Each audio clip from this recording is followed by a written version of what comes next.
Welcome to Tangents, a podcast based on a series of odd conversations between two friends. On July 2nd, President Trump retweeted a video based on his 2007 WWE appearance against Vince McMahon, with CNN's logo placed on McMahon's face. The video originated from a user on an alt-right Reddit forum known for making extreme statements.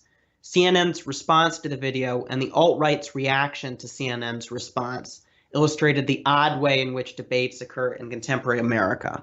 And I'm joined by somebody who knows a lot about both topics. Hello, Josh. Hello, Thomas. So what can you tell us about the controversy around the video? Well, I can tell you that it started off with the actual retweeting from the president himself. The first bit of controversy was that the president shouldn't be retweeting this kind of information. It's below the esteem of his office, the dignity of his office. Thank you. And then we had another explosion about the other posts of this Reddit user, HanAssholeSolo. And then we had perhaps the final outrage, which is the alt-right backlash to CNN's official statement. So a week and a half ago, the president retweeted a meme that was based on his 2007 WWE appearance against Vince McMahon, except instead of McMahon's face, you had the CNN logo. It later emerged that this video came from an extreme alt-right section on Reddit, and there's been an immense controversy ever since. So, Josh, you care to elucidate on that controversy? Yeah. So, as you said, Thomas, he retweeted a meme saying fake news, news media, mainstream media nonsense on, I think it's July 2nd. Was it funny? Did you think it was funny? Did I think the meme was funny? No, I didn't really think the meme was funny. It's not really There are occasionally funny memes from horrible people. There are funny memes from horrible people. There's also just funny memes. There are bad memes from not horrible people. Yeah, I don't tend there are also lots of good memes from horrible people. Yeah, I don't tend to find most memes like this to be very funny. I can find them clever. This one's not particularly clever. I mean, you had... But in a hypothetical universe in which you were a Trump supporter, you can see why this would be appealing in so many ways. I can see why this would be appealing. I can see why it caught on the way it did. Absolutely. So why are they all upset right now? Well, they're all upset right now, less because of the fact that Donald Trump retweeted their meme, that would make them happy, and more because of the reaction that CNN had. What was his reaction? Hang on. What was his reaction, the guy who made this, when Trump retweeted the meme? The who has retweeted my meme? The something overlord? The MAGA overlord. The MAGA overlord himself. Is that a reference to something? MAGA? Make America Great Again. That's what they call Make America Great Again. The Emperor is a reference to what they call Trump, which is God Emperor Trump. God Emperor Trump. Which is, I believe, I'm not positive on this, but I believe it's a reference to Warhammer 40k, in which the God Emperor of mankind is essentially a very, very powerful, wise, otherworldly, almost like godlike being. Is there something extremely funny that they're referencing a violent tabletop game that could also be considered some kind of pyramid scheme?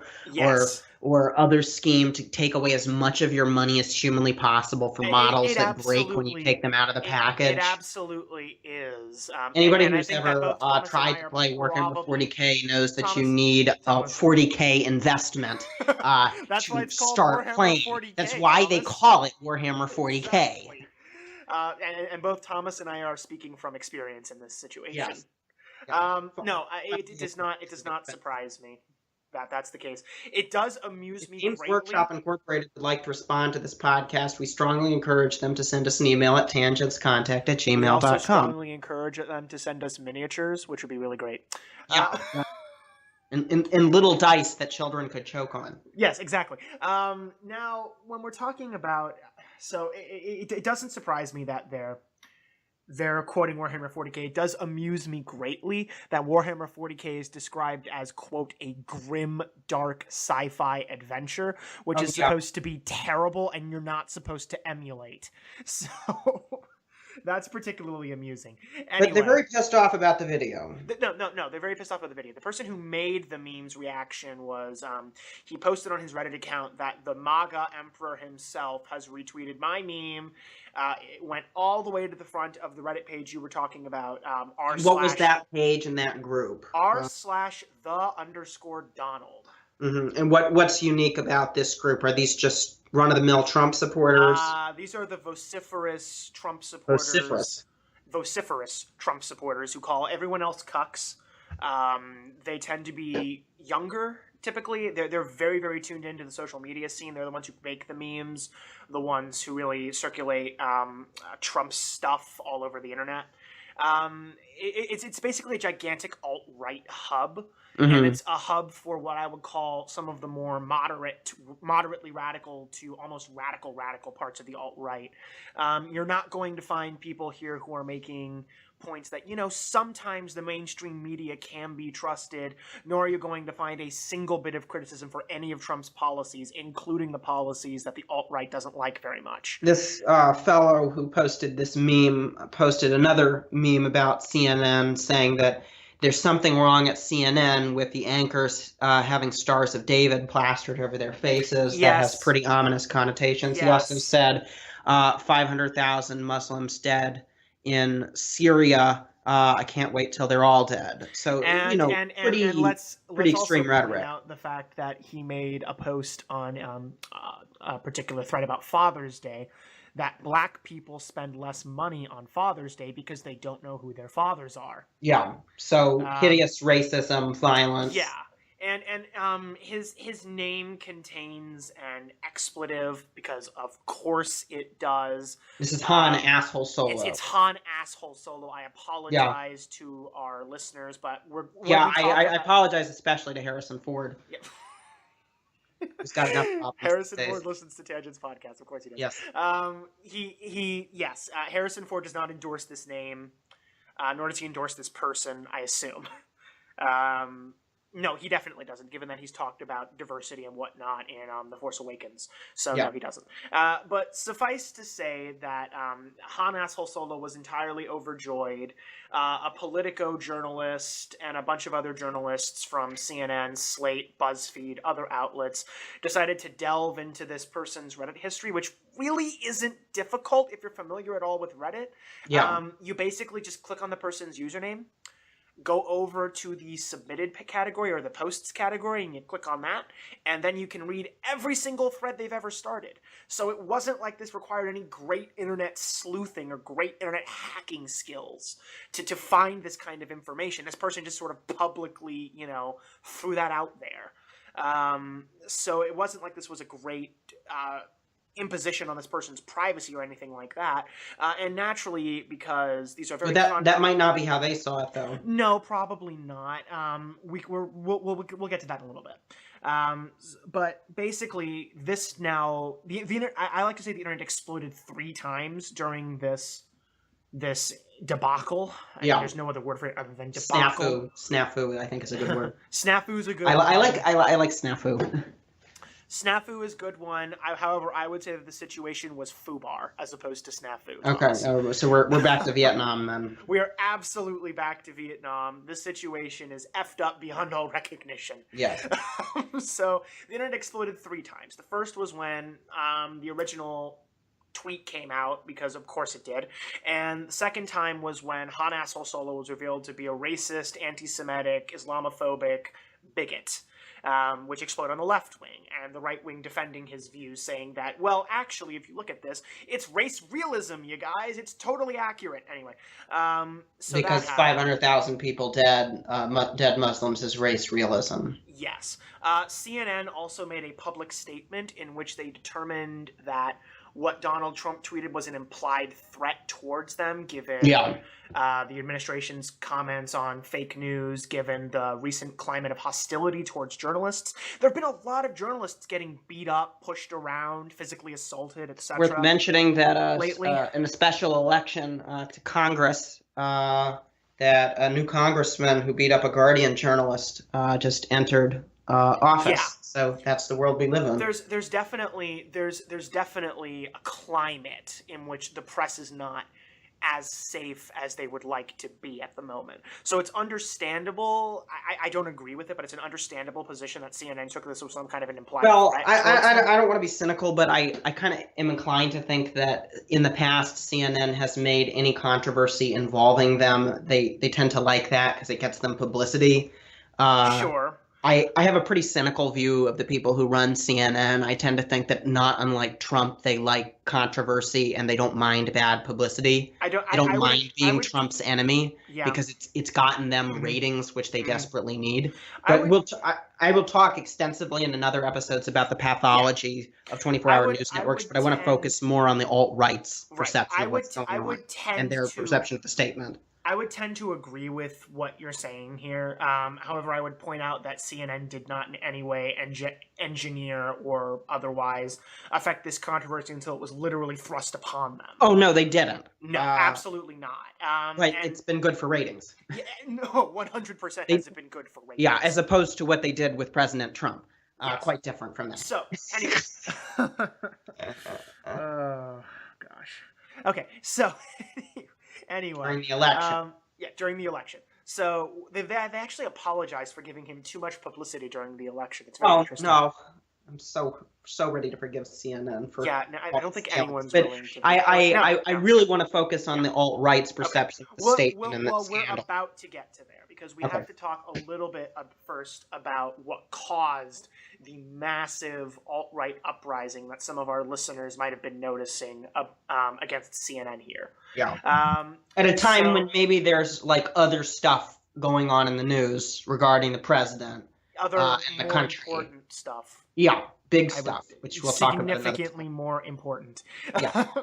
This isn't unimportant, but there's much more important things that an internet meme war. Anyway, basically what happened is a CNN reporter by the name of Andrew Kaczynski, who on their K-File department, which he basically runs, it's like a little blog for him almost, decided to do some follow-up on the investigation into HanAssholeSolo.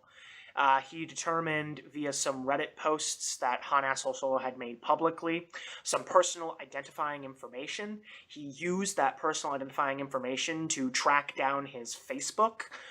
He used the information he got from his Facebook to find his email address and sent him a nice little contact request. So this is very important. Yes. Because you're saying, if I understand you correctly, on Reddit, or it could have been Twitter, maybe. On Reddit. On one of these accounts where maybe this person, HanAssholeSolo's name, doesn't directly appear, he might have given, I think it was on Reddit, he put a link to his Twitter. Is that right? On Reddit, he put a link to his Twitter. Yeah, on Reddit he put a link to his Twitter, which has his contact for everything else. So he put his own information out there. Even if he didn't intend it, that's what he did. Yes, absolutely. Yeah. He did that of his own free will, even if it was done unintentionally. Additionally... But this isn't how the alt-right sees it. No, of course not. But we're going to get to that, Thomas. Okay. We're going to get to that. So we need to go through the apology first. So the CNN receives no response from HanAssholeSolo, and this is, again, on July 2nd, 2017, or July 3rd, 2017. I can't remember which.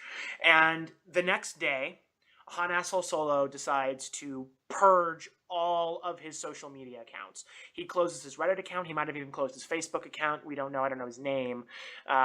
He likely closed his Twitter account.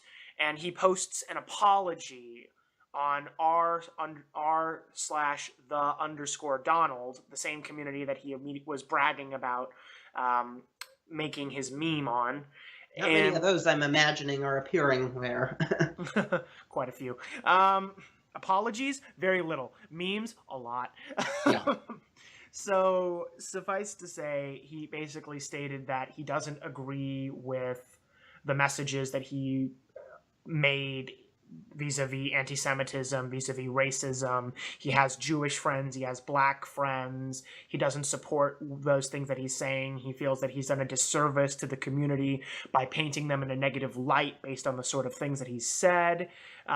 He talks about how he doesn't want to be publicly identified and shamed. because he thinks that it will harm his family, potentially. Mm-hmm. And how he's deeply sorry for what he's done, and he's not going to do it again, and then he deletes his account.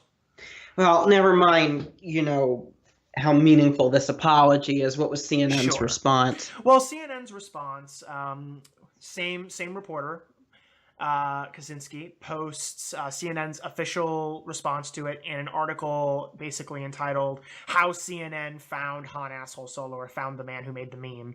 And CNN's official response to this is to say that to give the information that I've given so far, and to say that HanAssholeSolo's personal details will not be revealed on account of the fact that he is a private citizen who has issued an apology and has essentially taken himself out of the story.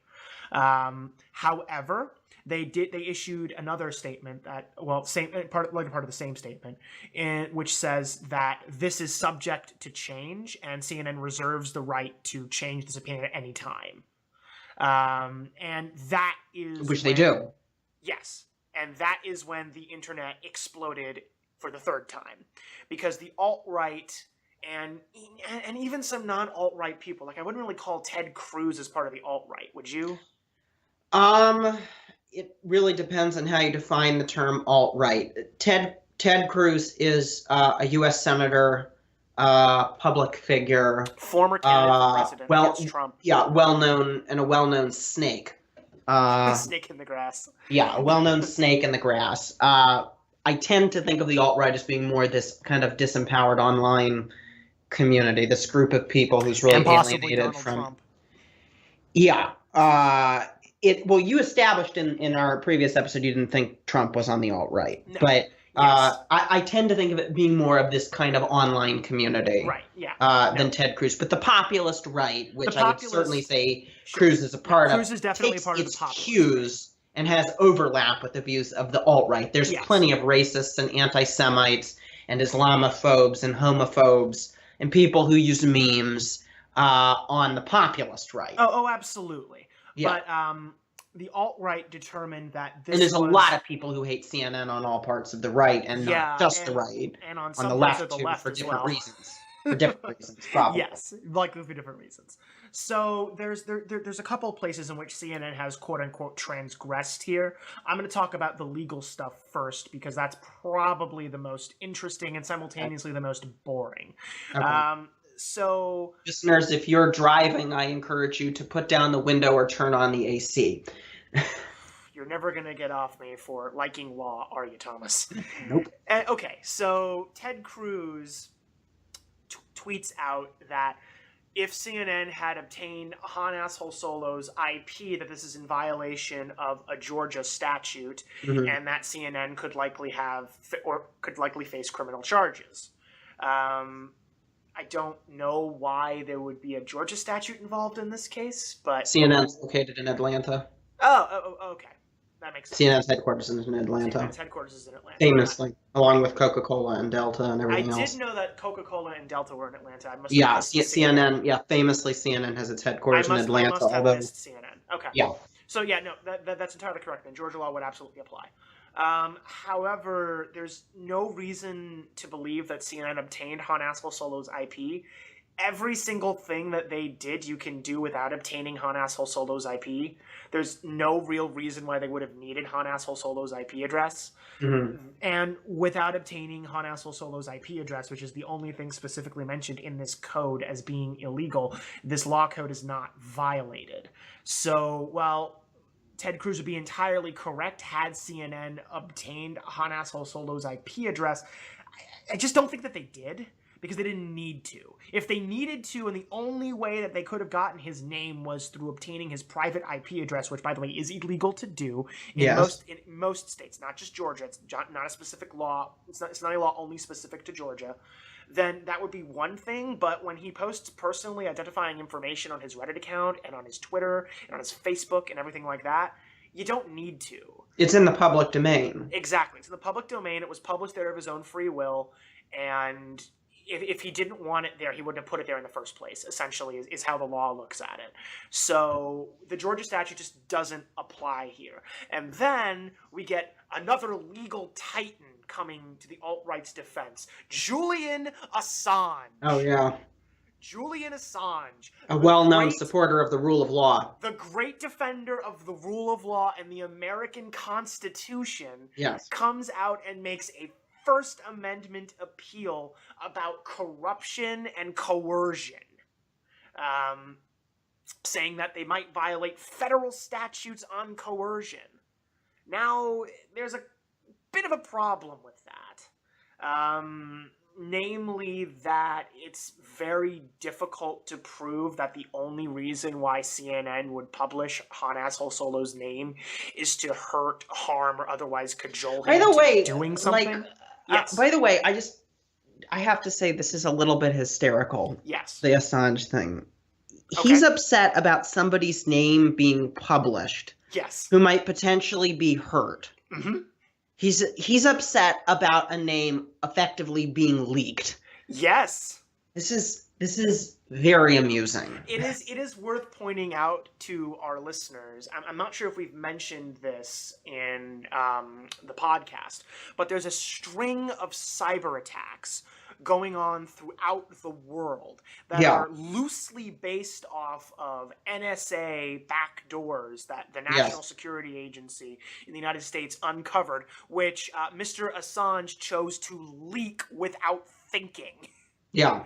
And caused great harm to basically every single country in the world, including the United States and including Russia. Russia's not behind these attacks. They're actually affected by these attacks. It's quite amusing. A little bit of a switch there. Anyway, yeah, no, this is the greatest Schadenfreude known to humans is laughing at Julian Assange in this case. Because he's essentially protesting exactly what he's done on a much smaller scale. What he's done on a much larger scale, he's protesting on a much smaller scale. Anyway, suffice to say that Julian Assange is also wrong, because as I mentioned before, Thomas started talking. I'm not sure if everyone heard it, though. It's very difficult to prove that the only reason or the main reason why CNN would publish HanAssholeSolo's name is to hurt, harm, cajole, or otherwise influence him into doing something. Also, why would if they were to do so, it would be because he was inserted himself into the public debate in a profound way. Yes, and we'll get into journalistic ethics in a little bit here. Yeah. Along with that's the second component. The third component is the most interesting, which is what the alt-right thinks about this and why. Yes, and what we're most interested in. And why I think the alt-right thinks what it thinks about this, which is perhaps the most interesting part of this. Anyway. So basically, there's just really no legal ground to stand on here. CNN is a press outlet. This is news. It is entirely in its right to circulate this news. As are we. As are we. If I was to find HanAssholeSolo's name out, I could publish it, for example, as long as I did so legally, and didn't do so through backdoor channels or any kind of pseudo-legal measures whatsoever. And that is the thing I could do. But suffice to say that there's also other legal concerns, usually coming from people without law degrees. These are members. Those are the most well-founded of concerns. Yes, these are members of my anthropological research circles, as we call them here. Yeah. In other words, to newer listeners, people I argue with on the internet who are part of the alt-right, who are talking about internet phenomena known as doxing. Are you familiar with the phenomena of doxing, Thomas? Why don't you remind our listeners? Of course. Doxing refers to either a legal or an illegal practice, depending on the information in question. But doxing is basically making the anonymous unanonymous, taking a person's information and putting that directly, a person's personal information, and putting that directly on the internet. Likely information the person doesn't want the internet to know. Now, it's possible to do this legally, as I mentioned. Giving HanAssholeSolo's name to the public would, in fact, serve as a form of doxing, but it's a form of entirely legal doxing, seeing as he kind of did it himself. So that's very different than, say, giving his address. And also, again, they didn't do that because they didn't publish his name. They just said they have a right to do it, which they do. But they didn't do it. No, they did not. And therefore, there was no doxing. Yes, yeah, exactly.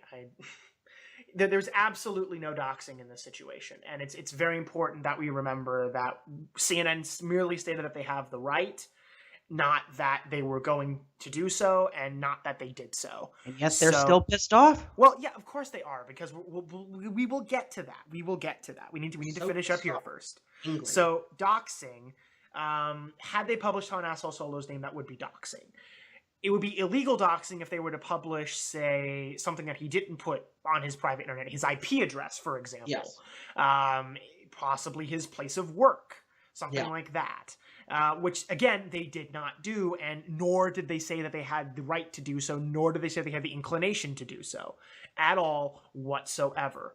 So, basically, what you have is a bunch of people who feel as though a social norm has been crossed on the internet, and we will get to this a little bit more later, and conflating a social norm with a legal norm. And unfortunately, while I personally don't agree with the phenomena of doxing, and I would like for doxing to be made at least some sort of legal consideration, the law just doesn't exist that currently makes this practice illegal, even if it is reprehensible in most social circles on the internet. Now we're going to move into journalistic ethics. So, Thomas, you have a question on this, I'm sure. Yeah. So, CNN, as I alluded to before, CNN, this meme was tweeted by the President of the United States. Mm-hmm. The meme originated from somebody who has pretty extreme views, white supremacist, anti-Semitic, has made violent appeals in a very virulent and racist group on the internet, and this is being retweeted by the President of the United States. So check for the box that this is newsworthy, very sadly. The person who made the meme is a figure relevant to this story, at which they did an investigation to. CNN determined after HanAssholeSolo's apology that he was pulling himself out of this story, that he was expressing maybe legitimate concern for his and his family's safety, that he no longer owns the point of view, and CNN decided not to publish his name. They said they have a right to, because First Amendment protects it. They do legally, and journalistically, he was a part of this story, but he decided to pull himself out. And the public doesn't really need to know his name anymore because he's no longer a part of this story. This is now more a question of the president and the alt-right. And they can continue to explore this story without publishing this guy's name. Now, if he had made more memes and the president retweeted more of his memes, that would be a different matter. If he wasn't expressing contrition and so on and so forth, if he was continuing to be a part of the story, maybe the public would have an interest in knowing his name. But but he decided to pull himself out, and CNN decided it wasn't relevant anymore, and so they decided not to publish it. Or if he had done, say, an interview with Breitbart as HanAssholeSolo. Yeah. I mean, and there's a precedent for, like, this used to be called 15 minutes of fame in another period of history. We no longer have that phrase has any meaning. I would say this is more 30 seconds of fame. Well, that's a phrase from the 1990s, but there's a track record, right, of people who don't expect it suddenly being thrust into the public debate as new media technology becomes a bigger part of our lives.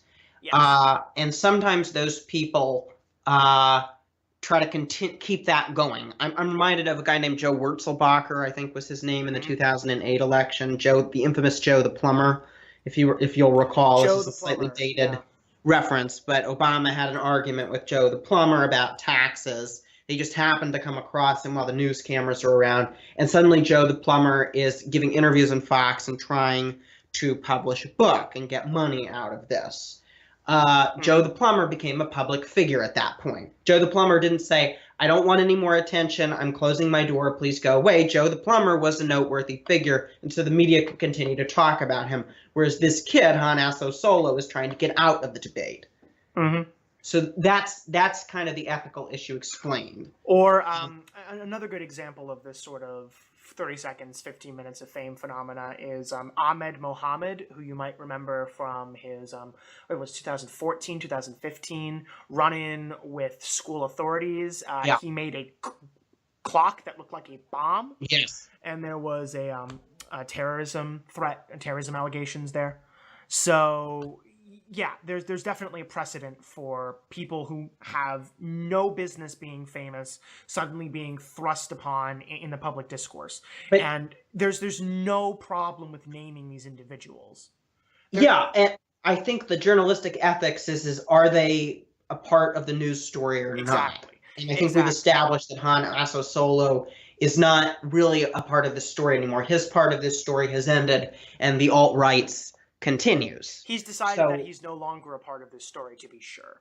And we don't really need to know anything else. Exactly. But the question is, the people on the alt-right aren't perceiving it like this. No, they're not. They're perceiving a very grave threat from this incident. And what is that threat? Well, so let's back up for a little bit here, because there's a couple other things that the alt-right perceives that I haven't talked about yet. There's a lot. So there was a lot of things. Well, yeah. So there was a tweet from Donald Trump Jr., who will be a great topic in a future episode, because good Lord, just because we want to talk about his comb over, that the way he does his hair. Yeah, the way he does his hair. He apparently he had a meeting with a Russian stylist about that. Anyway,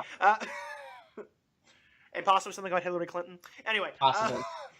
So suffice to say, Donald Trump Jr. retweeted his condemnation of CNN's handling of this story, saying that it's blackmail, saying that it's nonsense, and he made the accusation that HanAssholeSolo was in fact a 15-year-old minor, which set the internet off anew.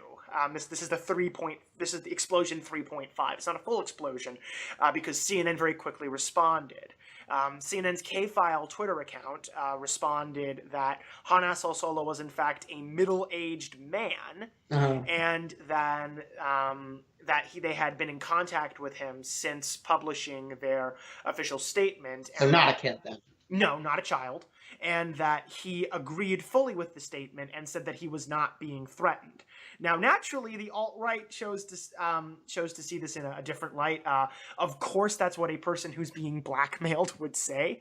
A person who's being blackmailed would not admit they're being blackmailed, because then... What's the logical fallacy of that? You care to go into that for a second? I always love delving into these little twists of bad logic that they use. Well, Thomas, why don't you try? This reminds me of talking to somebody about UFOs. Why don't you take a crack at this one, Thomas? Okay, so they are saying that somebody who is being blackmailed will say anything, that you can't tell. This is like the problem of the psychopath, right? Yes. You can't prove that you're not a psychopath. The more normally you try to act, the more of a psychopath you are. So that's exactly correct. Maybe this is the psychopath. This is the psychopath fallacy. In a colloquial term, this is damned if you do, damned if you do. It's a catch-22.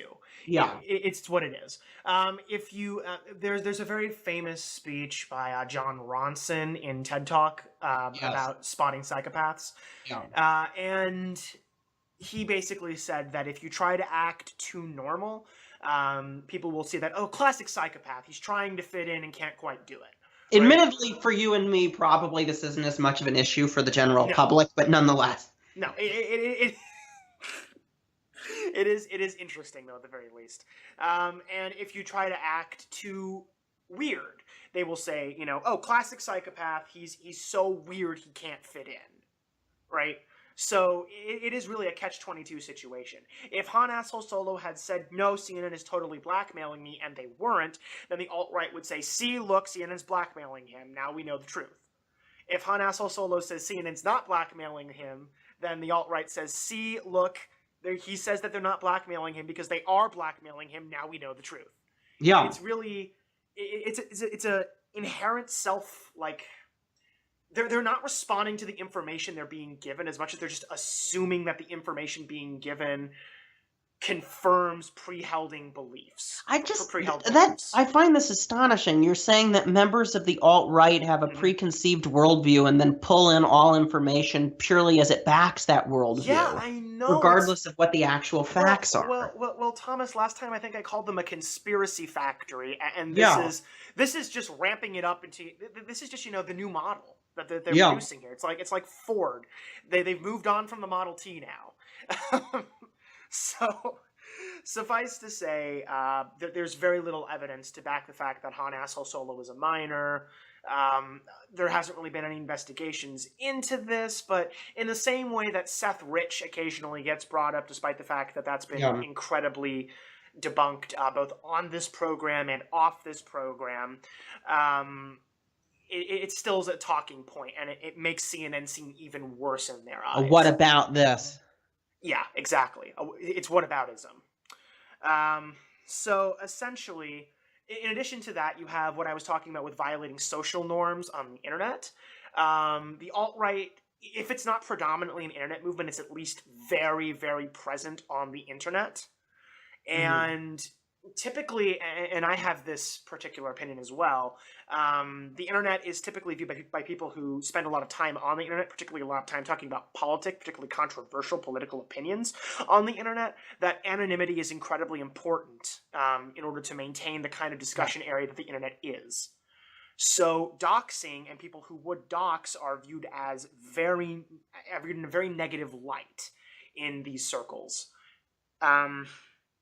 Basically, the alt-right saw CNN's attempt to publish HanAssholeSolo's name as violating this unspoken rule, this social truth of the internet, and sought to take this moral outrage, and I think it's almost a somewhat justified moral outrage, into what is construed as like a legal outrage, which is entirely unjustified. Because people might not necessarily have the legal right to be anonymous.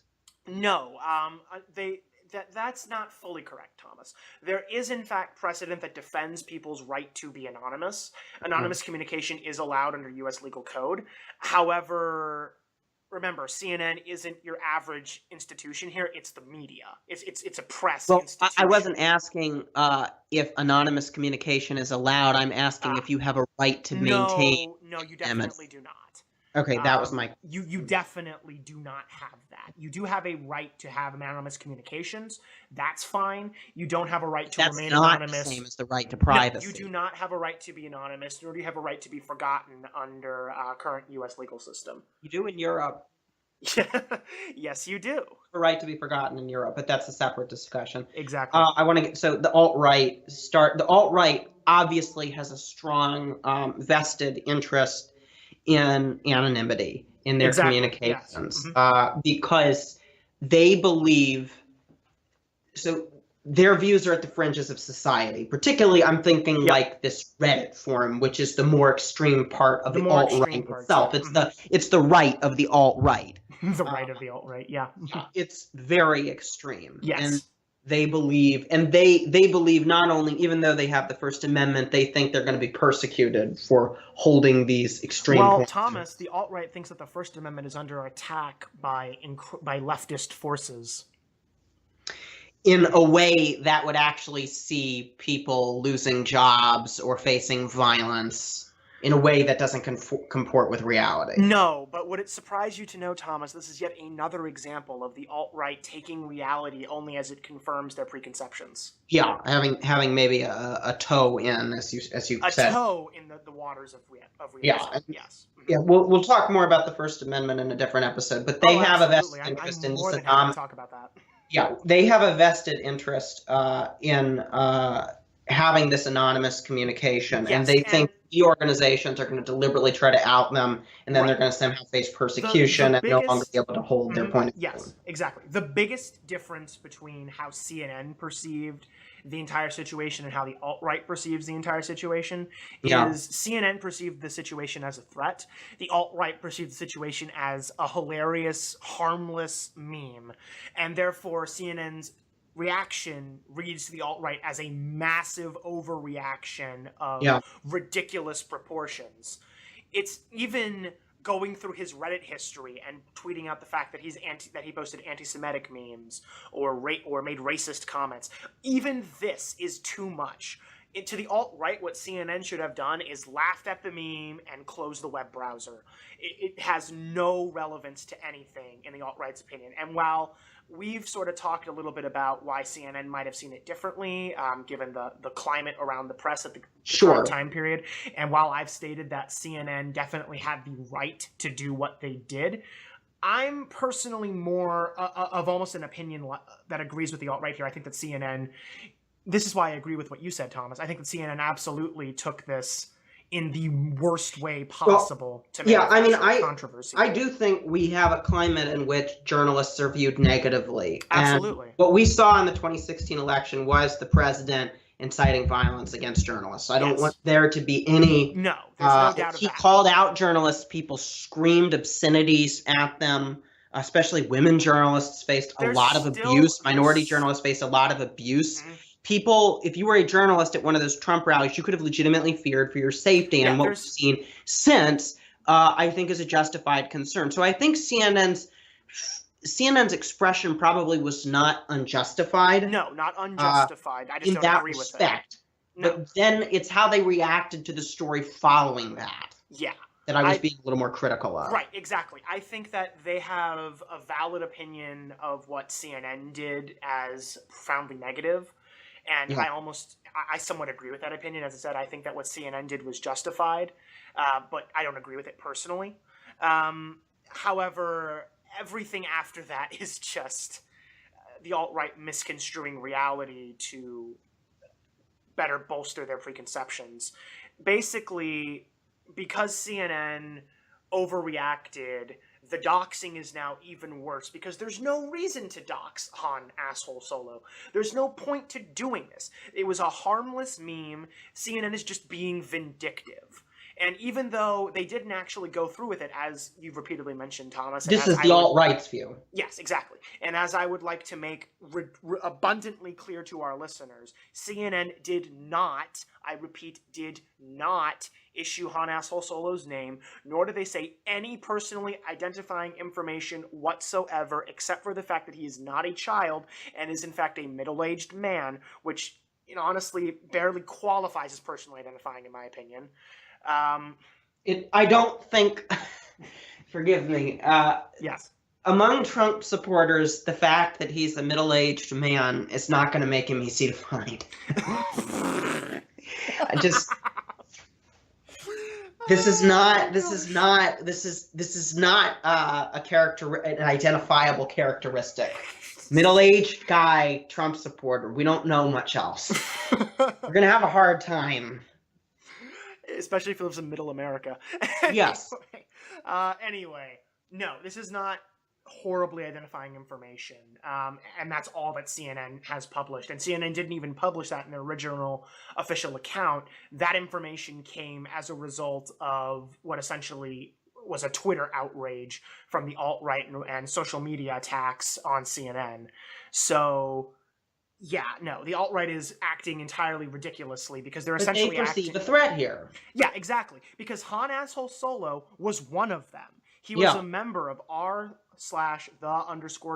subreddit, which a lot of them have frequented, which a lot of them get their memes from. Yeah. He was a meme creator. All that he did was take a GIF. And that's very important to them. That's very important to them. Absolutely.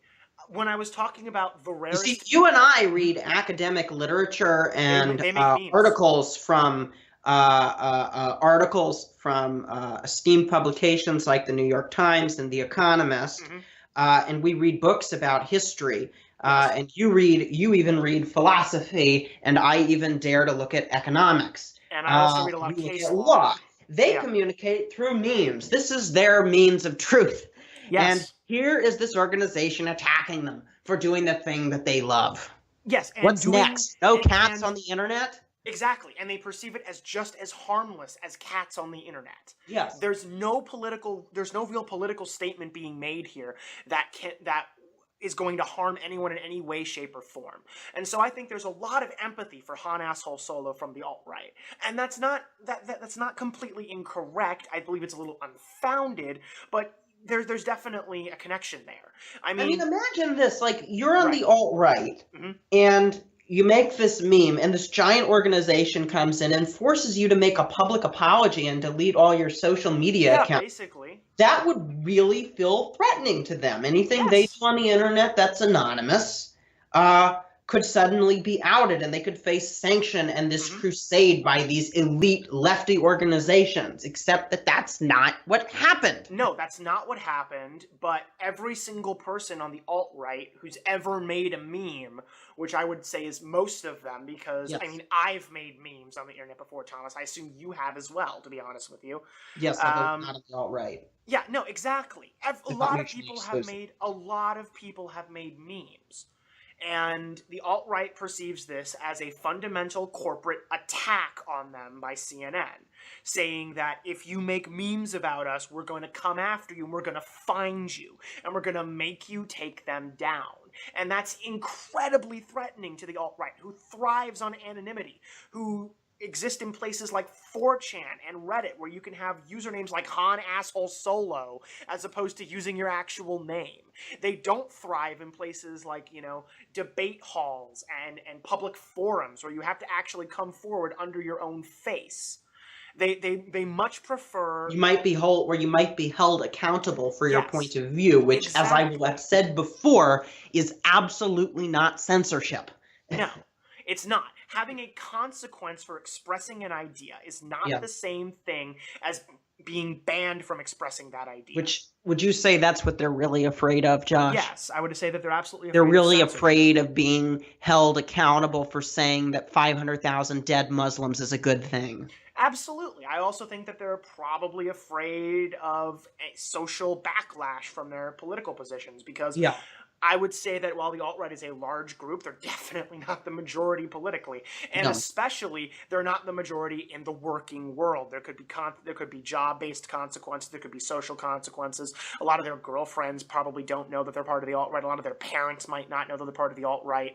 There's potential damage here to social relationships, to employment opportunities. There's a lot of threat from this one thing that CNN has supposedly said, according to the alt-right. But the big problem here, and again, we've really touched on this, and I really want to hammer this home, is that they didn't do the thing that the alt-right is afraid of. Yes. They did not do that.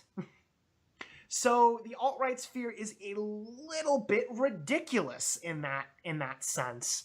And while I can understand that they've got empathy for HanAssholeSolo, I mean, when you make a statement publicly and you put your name out there publicly, you have to understand that people are going to look at that, and that if someone disagrees with it, and if it suddenly, I don't know, is retweeted by, say, the President of the United States, which, by the way, that meme was retweeted from the official President of the United States Twitter account. Yes, it was. It's now in the part of the public archives. record.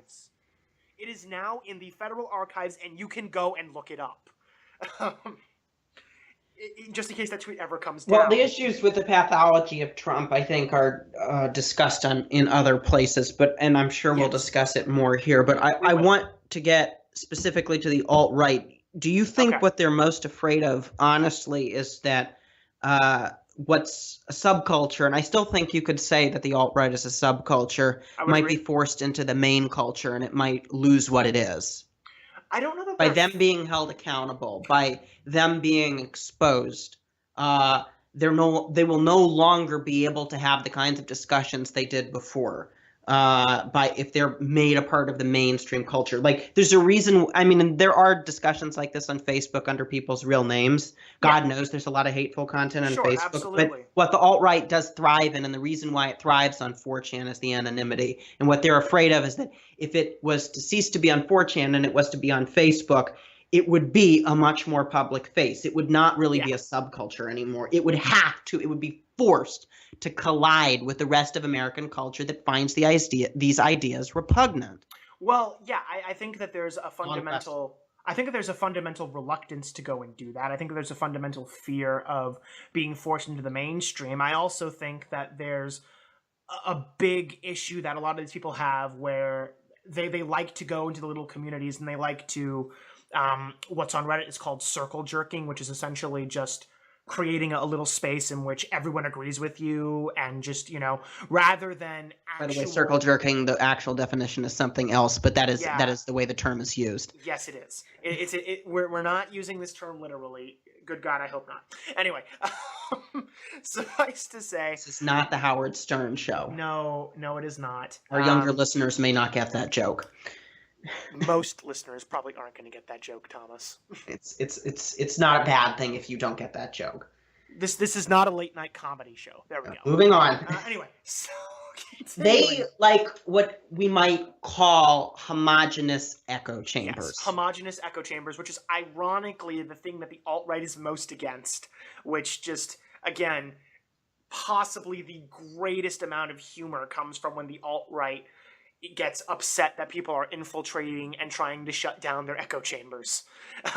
Anyway, so basically, I think that there's a fear that if these little communities are shut down, that they're going to be forced to confront people who want to debate them.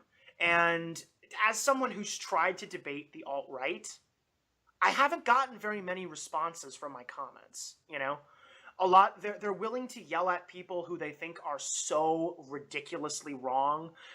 Like they think that most feminists are ridiculously wrong. A lot of leftists, what I like to call the left nuovo, or the new left, the Bernie Sanders coalition, the people who support the sections of the left, particularly among young people, that have a harder set of beliefs about identity. The people who are actually potentially against full freedom of speech, for example. Yeah. They like to attack those people because those arguments are really easy to disprove, and it's very, very hard to attack. Although they might perceive that a much larger section of the left holds these views, and the section that does hold them holds them to a strong ideological belief rather more than an emotive response to difficult social realities, exactly. Which I think is probably a better explanation. I would 100% agree with that.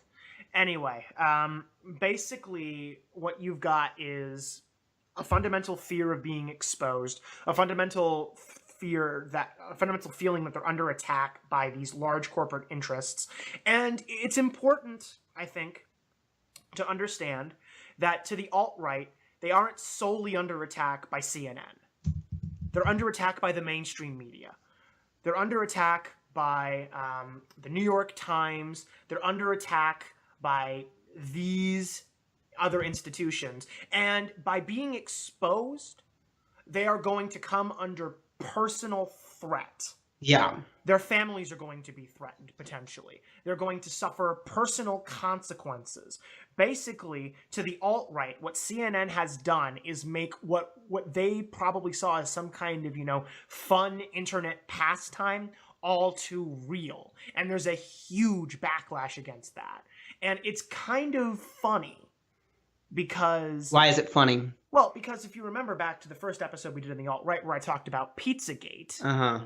That really should have been the defining incident in which the internet became real to the alt-right, because they're a little... For our listeners who haven't heard our first episode on the alt-right, which obviously we strongly recommend, remind our listeners briefly what Pizzagate was and how it relates humorously to this incident. I'll do it more briefly than I did in that one. Pizzagate is the unfounded alt-right conspiracy theory that there exists a child sex trafficking ring under a DC restaurant by the name of Comet Pizza Ping Pong, which involves Hillary Clinton, Bill Clinton. Have you been to Comet Pizza Ping Pong? I have been to Comet Pizza Ping Pong. Would you recommend it?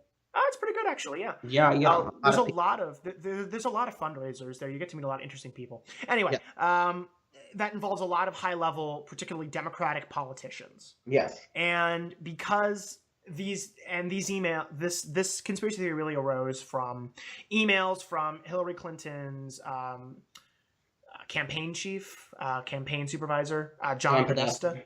Yes. Whose emails went out through the Russian hacking of the Democratic National Committee. Yes, who went out through the DNC hacking. Which is not an unfounded conspiracy. No, it's not an unfounded conspiracy. We're published by WikiLeaks. And Julian Assange is back again. Yeah, Julian Assange. Oh, look at him. Hi. Keeps popping up. He's not leaving Julian us soul Assange would like to respond to what we've said on the Tangents podcast. He can send us an email at tangentscontact@gmail.com. We would love to hear from you, Julian. Absolutely. We understand that you have a lot of free time on your hands right now, so. Apparently enough free time to make, but 1,000 tweets a day. Anyway, essentially, back to Pizzagate. So there was weird wording in some of the emails from Podesta, which individuals on 4chan, because of course it's 4chan, determined referred to child pornography, and that's where the child sex trafficking rumors came from. Yeah. A man actually went to Comet Pizza Ping Pong with a loaded gun.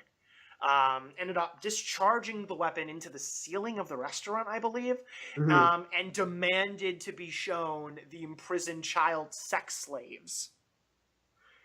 He had determined that these unfounded rumors were in fact completely credible and had come basically as part of a one-man rescue operation to free what he believed to be people who are imprisoned in Comet Pizza Ping Pong. He was shown the entirety of the restaurant before he was arrested. And when he was asked after being arrested whether or not he still believed in the theories, he said, well, there were definitely no children when I was shown the area, right? But that doesn't mean there never were children. So where our problems with basic logic. It's very difficult to prove a negative.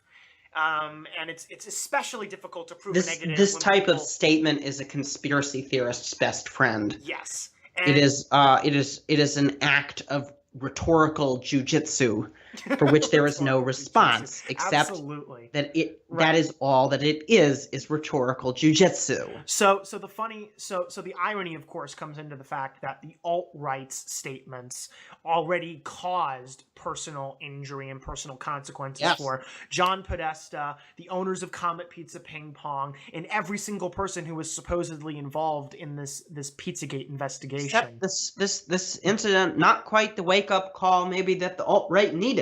No, probably not, because clearly they still think that the internet is the internet and there's no consequences to saying anything.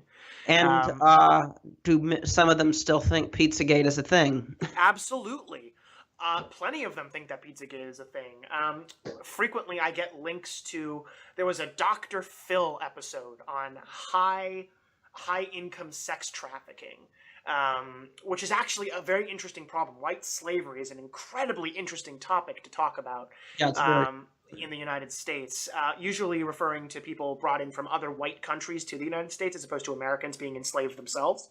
But it is particularly really, really fascinating. Some of these stories are just blood-curdling, you know? Like, it's terrible. It's really horrible. It is, except when it's not happening. Exactly, but the problem and somebody's committing violence. Right, exactly, but the issue is that it does happen, and because it does happen, and the alt-right is like, well, if it already happens, why can't it happen here? And the reason why it can't happen here is because, well, we've actually already examined whether or not it's happening here, and there's just no evidence. There's just no evidence. And a lack of evidence does not dispel a conspiracy theory. God, I wish it did, but it certainly doesn't.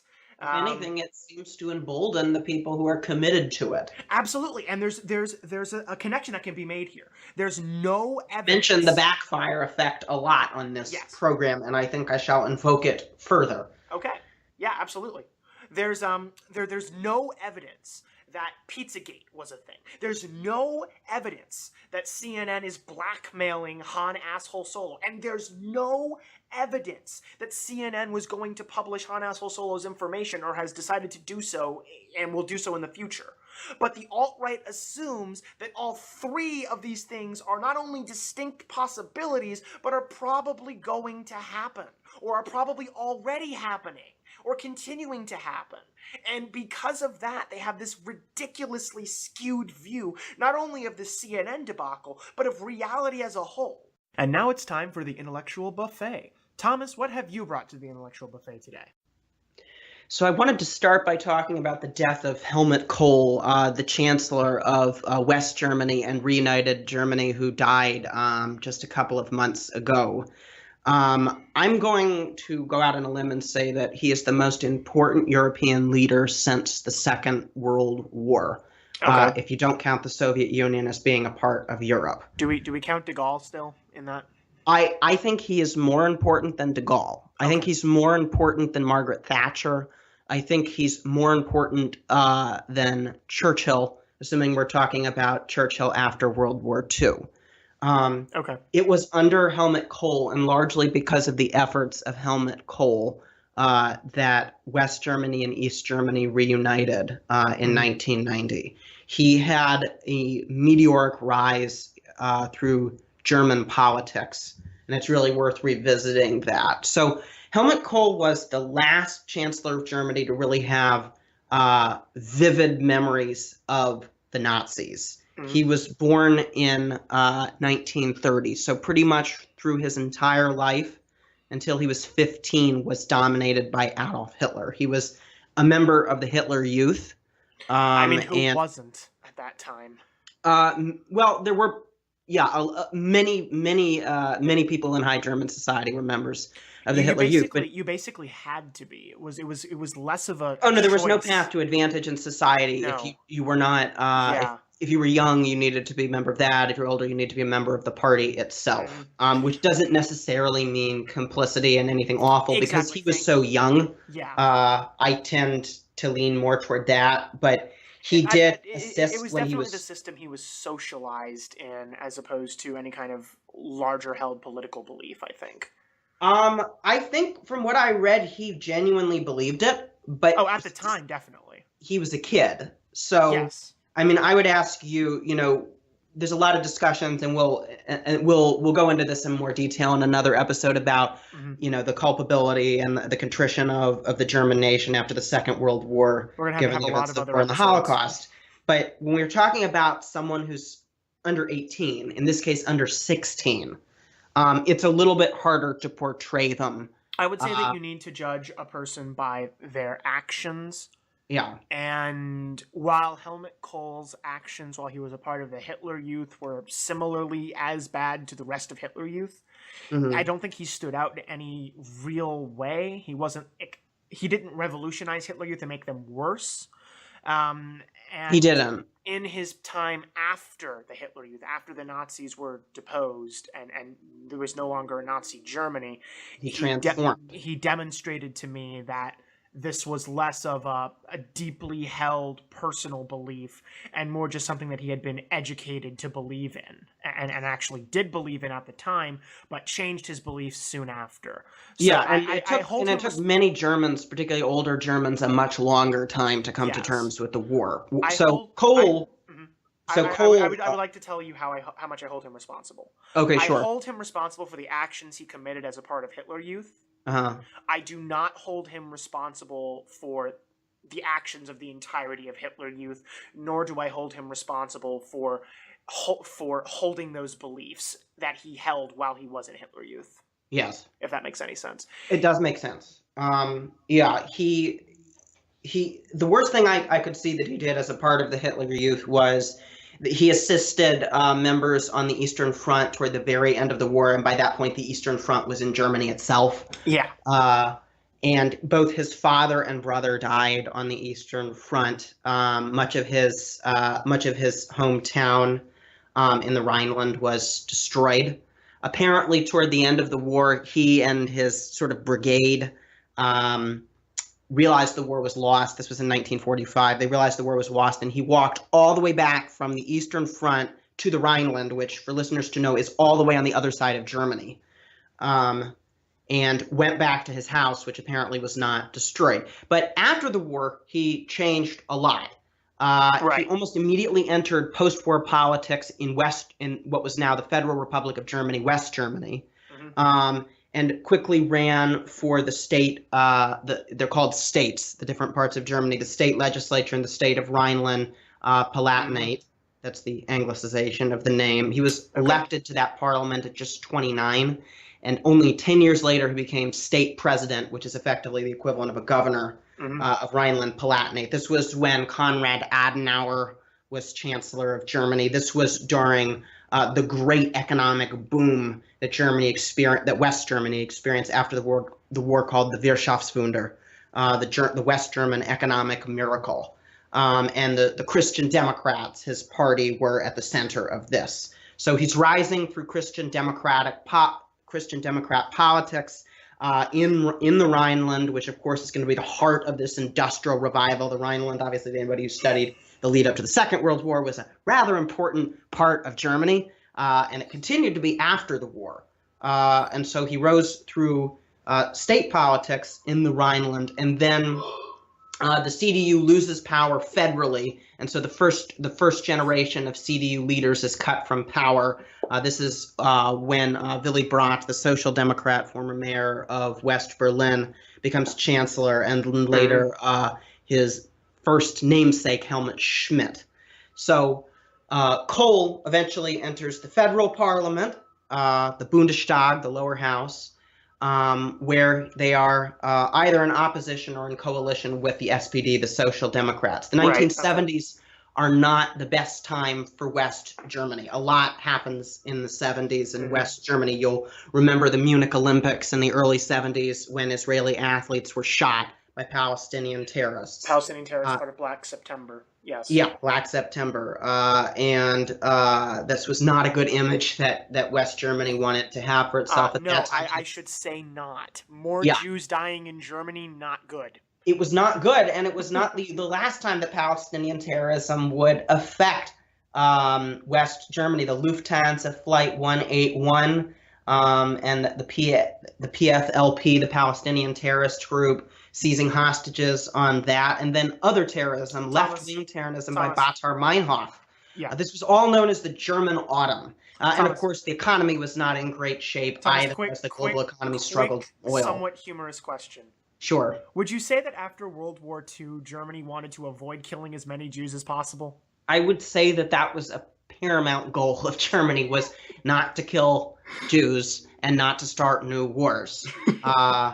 Especially since a Third World War, Germany would have been at the epicenter, which is another part of the dark period that's going on that I'm describing here in the 70s, is fierce debates occurring in West Germany over American presence, over the presence of American nuclear missiles, knowing that Germany, if you thought it was destroyed in the Second World War, it was really going to be destroyed in the Third World War. It'd be the first place to go. One contemporary of this time described that his dad had cyanide pills in his freezer, waiting for the nuclear apocalypse, basically, to break out in West Germany. Thomas, would you say that if the United States was to shoot a missile at the Soviet Union, the first Soviet missile will be directed at the United States and the second one will be directed at Germany?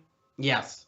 And all of Soviet conventional forces, which were immense, were positioned right there at the internal border, ready to invade Germany. It is important to remind our listeners that Nazi Germany and the Soviet Union had an incredibly brutal conflict during World War II that the Soviets call the Great Fatherland War. Yes. And they occupied approximately, I believe, is it 85%, Thomas? Somewhere around there, of German forces throughout the entire conflict? Oh, no, it was 90%. 90%. It was 9 out of 10 German forces died on the Eastern Front. Right, yes. Who died. It was not only the main theater of the Second World War, it was the main theater of conflict in human history. There was never anything like the war on the Eastern Front, yes. Yeah. It almost trivialized the rest of the war. So you can imagine how in the 1970s, to Germans, these memories are very vivid. They know how bad it can get. And they also know there's huge left-wing peace rallies that are resisting the huge anti-nuclear rallies in Germany, resisting the presence of American nuclear missiles to stop another war. Germans understandably don't want another war. They had to live through it. They kind of lost it, to be honest with you. Yes, they lost that war, and those are very painful memories. And so that's kind of the situation in the 1970s. The Social Democratic government was really, under Helmut Schmidt, was really struggling, and Kohl This could have been his moment at the 1980 federal election, but there was one rather significant man standing in his way, and Kohl was not an insignificant man, as I'll discuss in a second. Mhm. And that was the leader of Bavaria, Franz Josef Strauss. Strauss was the state president of Bavaria. He was from a smaller party aligned with the CDU called the Christian Social Union. It's a mostly Catholic party. And he was the main rival of Kohl to lead the center-right into power. And Kohl sort of sensed that the SPD might have more life left in them and that Strauss could potentially be defeated in this election. And he held back to everybody's mystery at this really dark time. And amazingly, it was the case that Franz Josef Strauss was defeated, that Schmidt held on, not to a majority, lost rather a lot of seats in the Bundestag, and managed to get enough seats to lead the government. But Franz Josef Strauss was defeated and then eventually stepped down, and that's when Kohl stepped in as leader. And when there was a change in coalition in 1982, the Free Democratic Party, a small party, pulled its support from the SPD and moved it to the CDU, and Kohl became Chancellor of West Germany, and he would be Chancellor of West Germany and later a united Germany for the next 16 years. That's quite a long time. It's a very long time, and a lot of important things happen. We don't have time to go through all of them, but I want to talk about his relationships with other European countries, the Cold War, and then reunification. So, okay, sure. He had good relations with almost every other European leader. Most incredibly important of his other European allies was the French socialist president François Mitterrand. In 1984 at Verdun, there's this famous image, I strongly recommend to listeners looking this up, of Mitterrand and Helmut Kohl holding hands in front of wreaths at Verdun, this epic battle of the First World War as a sign of reconciliation. That is incredibly important. It was incredibly important. Kohl had a real sense of occasion and symbolism. I would say, it was very similar to gesture to Willy Brandt, the Social Democrat, his predecessor, going to the Warsaw Ghetto and dropping to his knees as a sign of contrition for the Holocaust and the suffering of Jews. And this likewise was a sign of contrition for German militarism and German guilt, not just in the Second World War, but in the First World War. There was a major debate at this time. This is another tangent. There was a major debate at this time in these decades going on about Germany's role in the First World War. A very fiercely polemic historian called Franz Fischer published a book that basically said World War I was Germany's fault as well, and Germans reacted saying, look, we've only just gotten around to accepting that we caused the Second World War, that we have to talk about the First. So Kohl had a real sense of occasion about him, and that was one example. The Cold War was at its most one of its most dangerous points when Kohl came to power, as I mentioned, in the early 80s. Everybody thought that the apocalypse could be nigh. Everyone thought that Ronald Reagan was going to blow up the world.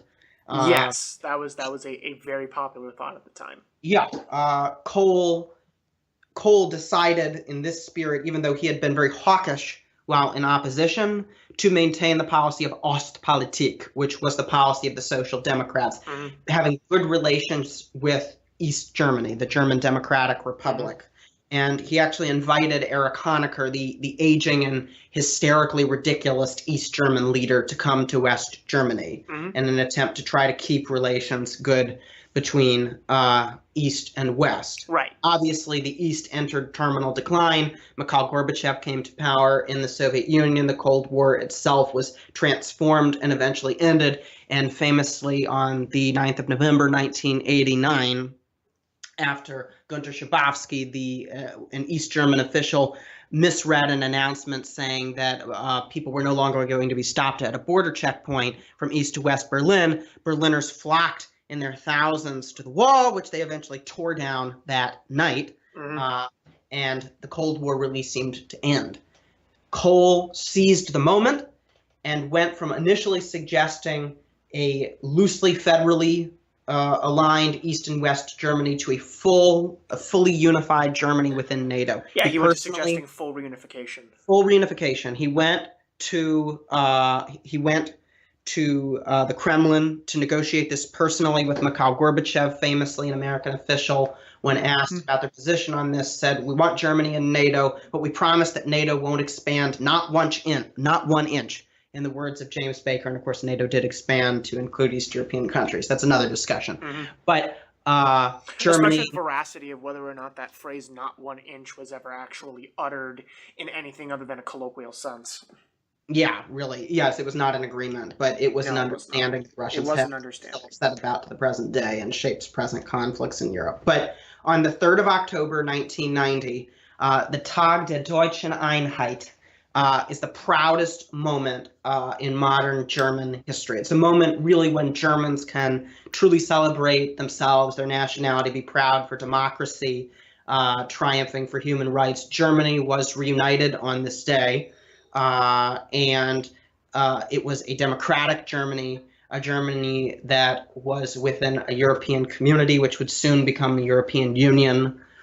It was a Germany that embraced the values of the Enlightenment, that rejected militarism, a Germany that seemed to finally be on the right side of history. So it was a very important moment. Things kind of went into decline after that. He had some important. Kohl still played a very important role in German politics in the first all German elections since World War II. In December of 1990, Kohl swept to power. East Germans were very happy to be a part of a democracy now. The remnants of the Socialist Unity Party of East Germany received very few votes, although they still exist today as a party called the Left. And they've had Are they literally just called the Left? They're called the Left. There were a few mergers that were involved, but that's fantastic. It's called Die Linke. It's called, and it was the inspiration for Jean-Luc Mélenchon's party in France, and probably for Jeremy Corbyn in Britain. But Kohl comes back. Kohl sweeps to power and is able to stay in power until 1998. During this time, you get the Maastricht Treaty, the European Union is formed, and negotiations are set for a single currency.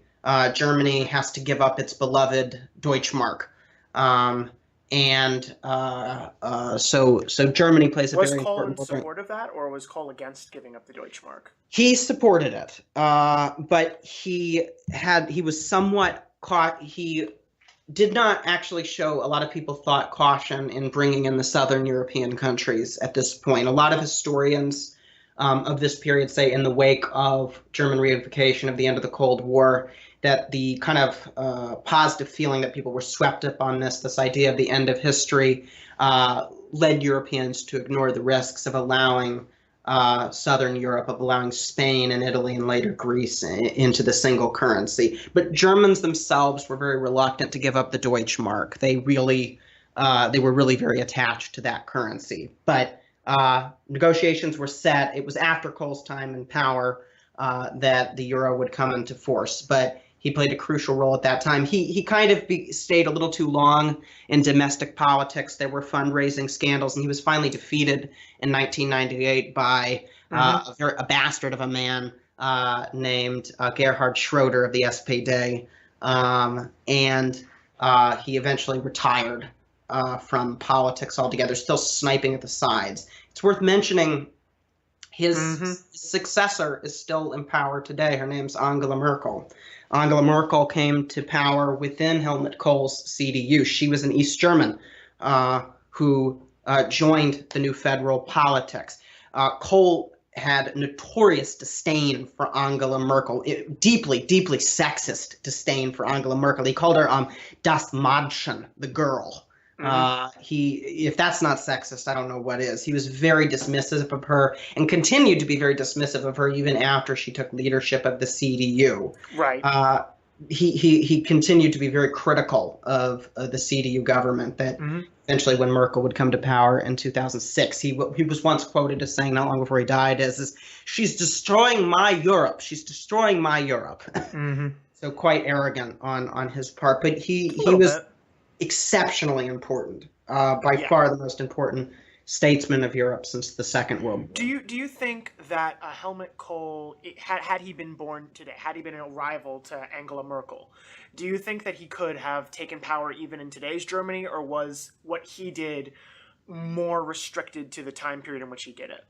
I think it's more restricted to the time period that he did it. He was a very dynamic personality.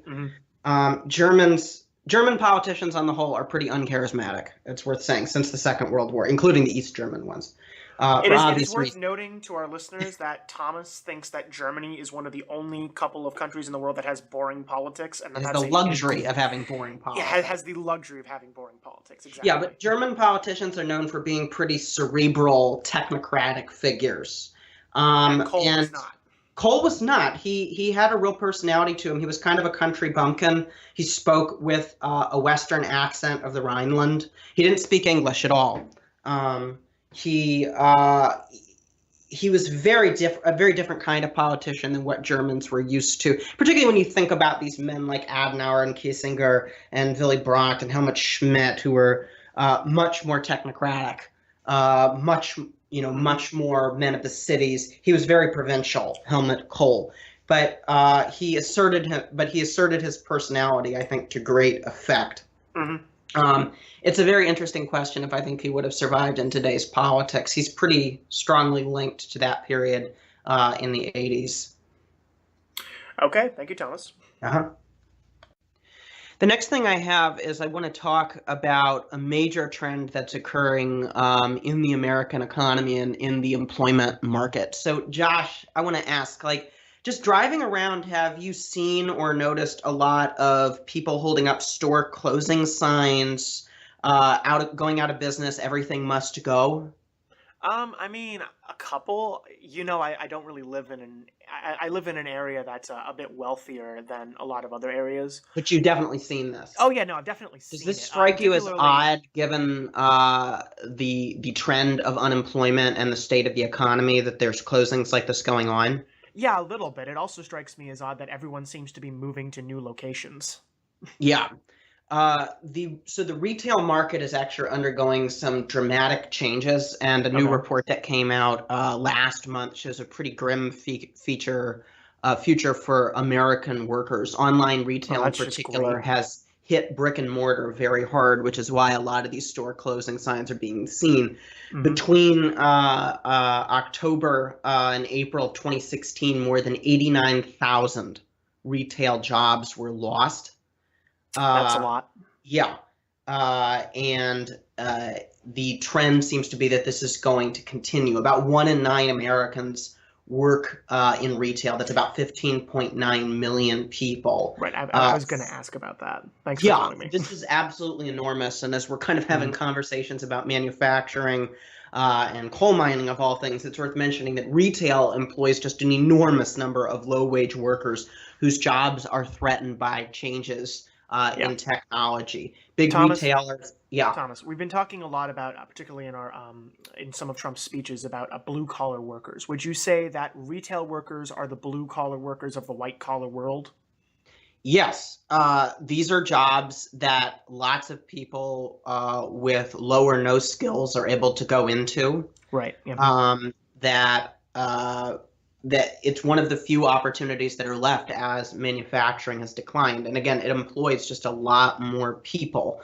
And the number one feature, I'd remind listeners, of American GDP is consumption. 70% of American GDP goes to consumption. We spend a lot in this country. Retail is absolutely enormous.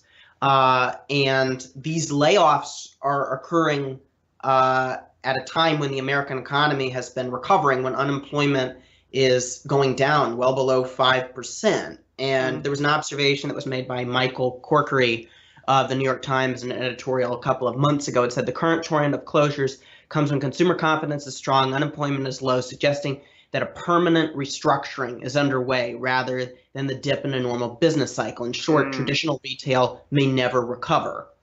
And what a lot of companies have done with new technologies, or with shifting their businesses increasingly online, is they're not retraining workers. They're just getting rid of them. And this trend could very well accelerate. The stories that a lot of retailers are putting out are people will kind of come through the stores. They'll come through Target. They'll come through Best Buy or Walmart. Right. They'll look at a new TV or a new laptop or something else. They'll leave the store. Then they'll go order it on the internet. Yeah, and they'll go order it on Amazon, which is really bad for the company because they pay people to be in the store largely to move. It's not happening. And Thomas, all of the investment that Thomas. Yeah. Would you mind repeating that for a second? To move merchandise, I'm assuming, is what you said. Oh, yeah. Well, the reason that they have people in these stores that they're hiring people is to move merchandise. And it's not happening as more and more people are going online. Quick question about that. Sure. So I've noticed that a lot of places have begun doing, and this has been going on for quite a while actually, price match guarantees. Typically that referred to other brick and mortar establishments. Recently I've been noticing that, if you can find a low price on Amazon, we'll match it. Has that been effective at increasing business at all, or are people just kind of set in their ways of going on Amazon now? I don't think it's had any major impact as far as I can. I mean, price, economists will tell you price doesn't actually change demand. It changes quantity demanded. True. Of an item.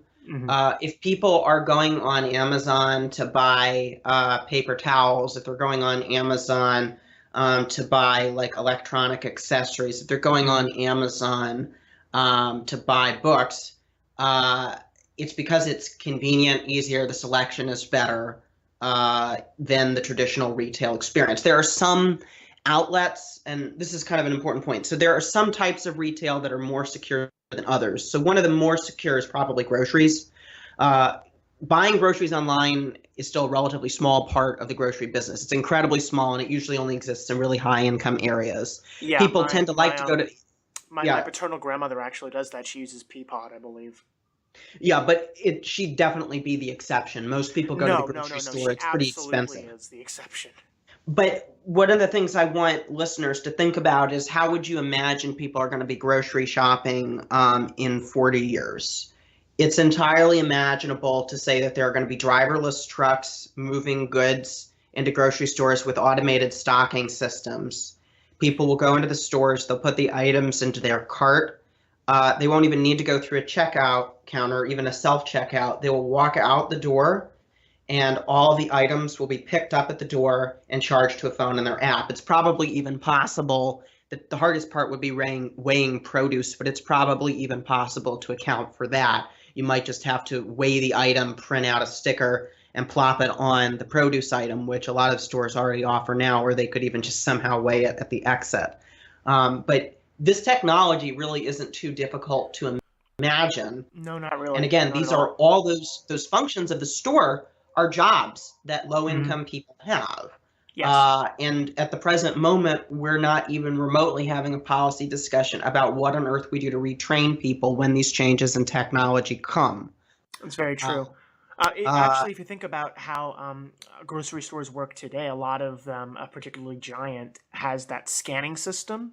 Yeah. That allows you to enter in products before you go to the store, scan them, pay for them on that device, and then just bring them home without having to go to the checkout, as long as you enter that information in first.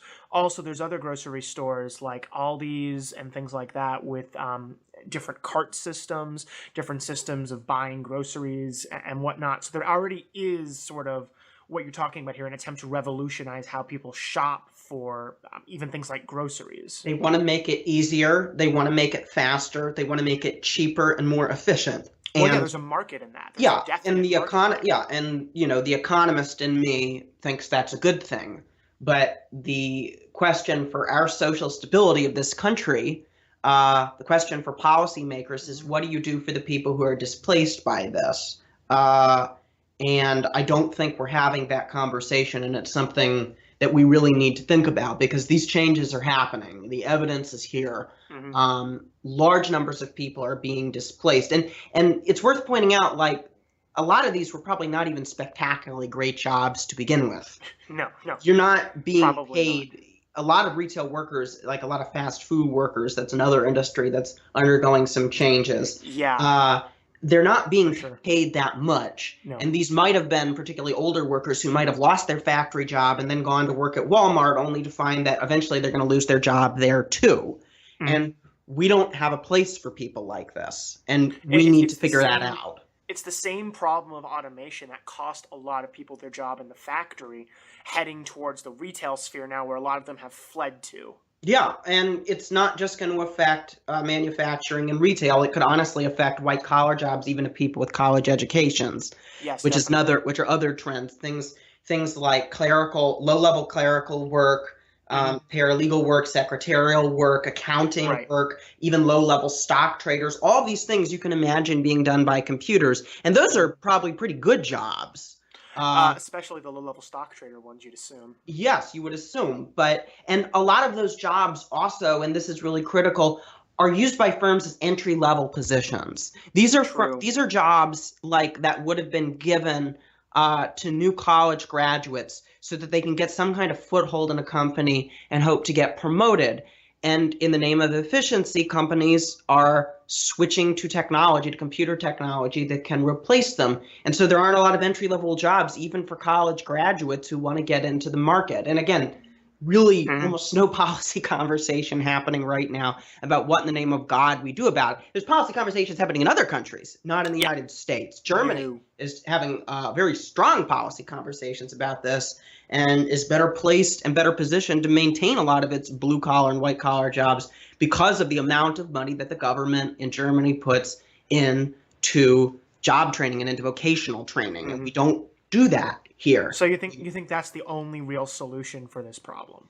I think that there are two solutions. I think one puts a revolution in education that's based on the realities of where we think the economy is going to be in the future, that demands that workers need to have more skills in education. Right.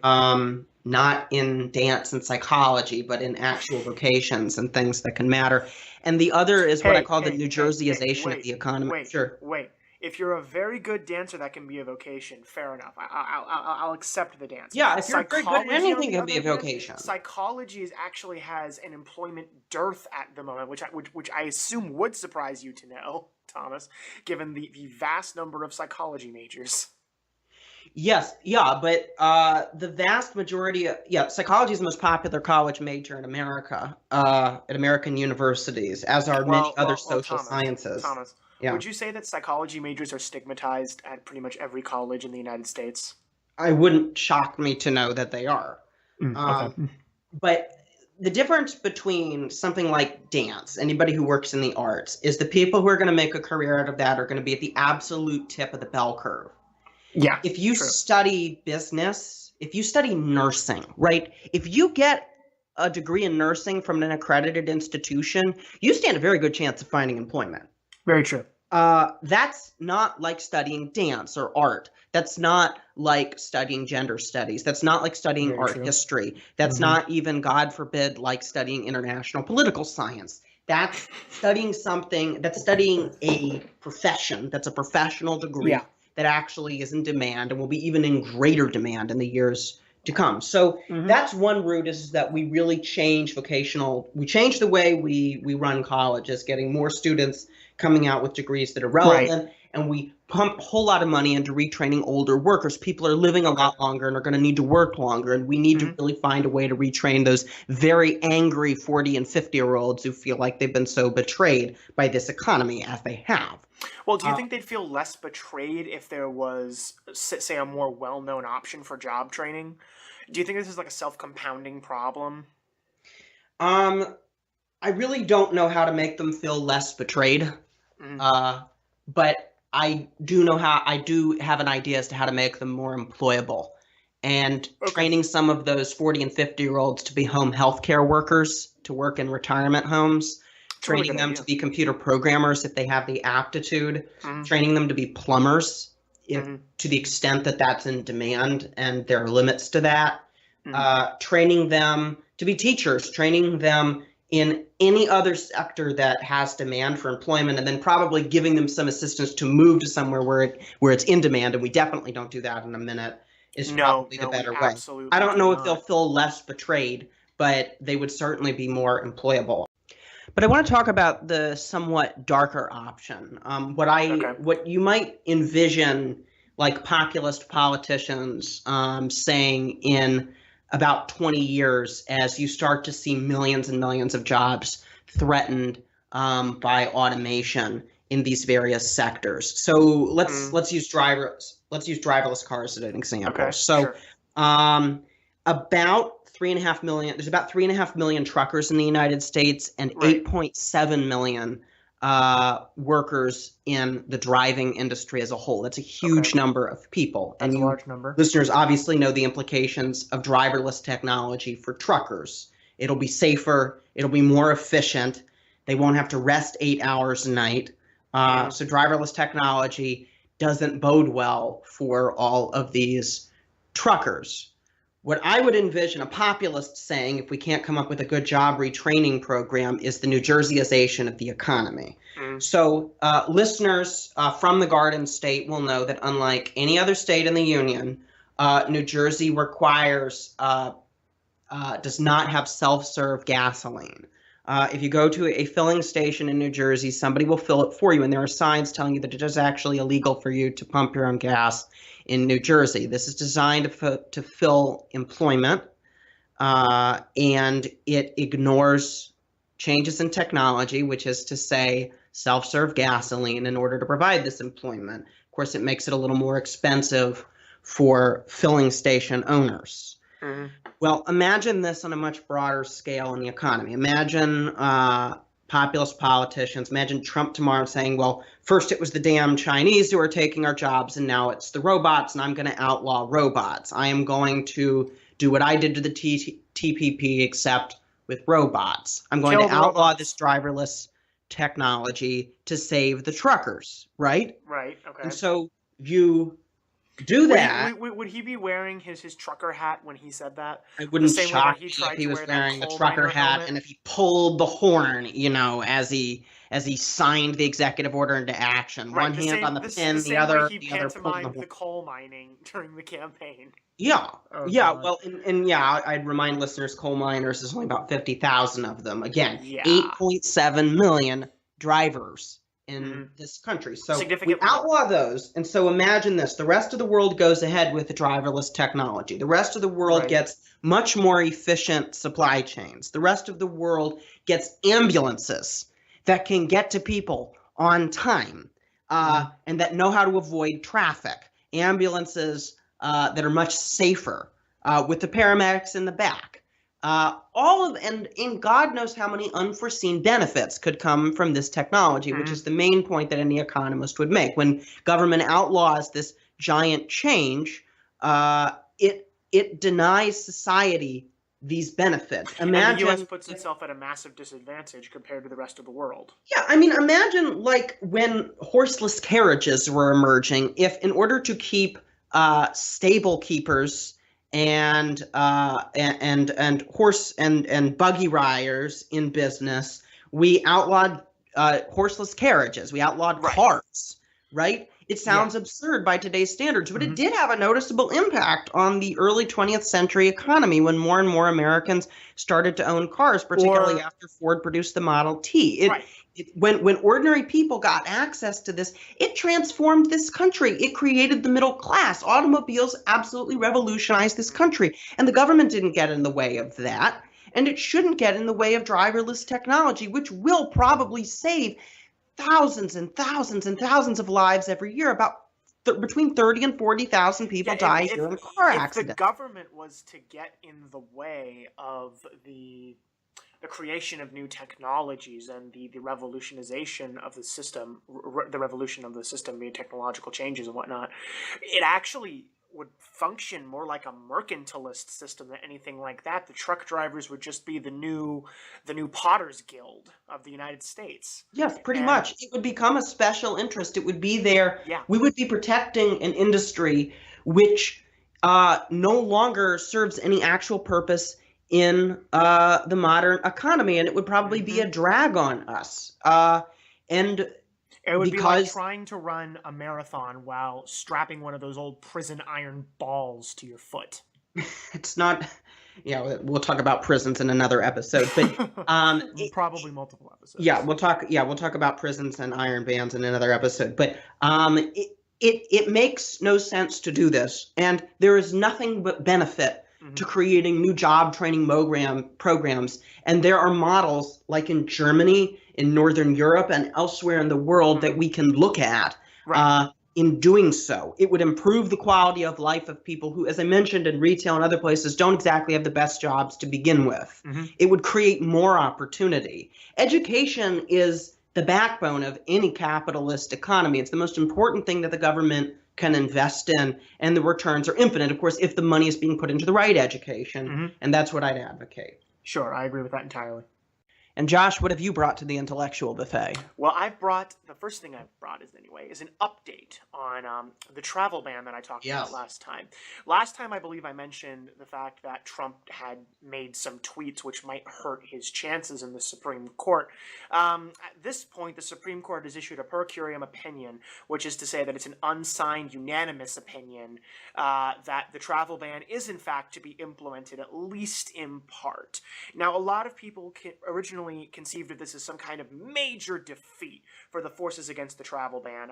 Democrats were very upset. A lot of immigration activists were distraught, I would say, and the administration trumpeted this fact as a unanimous Supreme Court decision supporting the travel ban.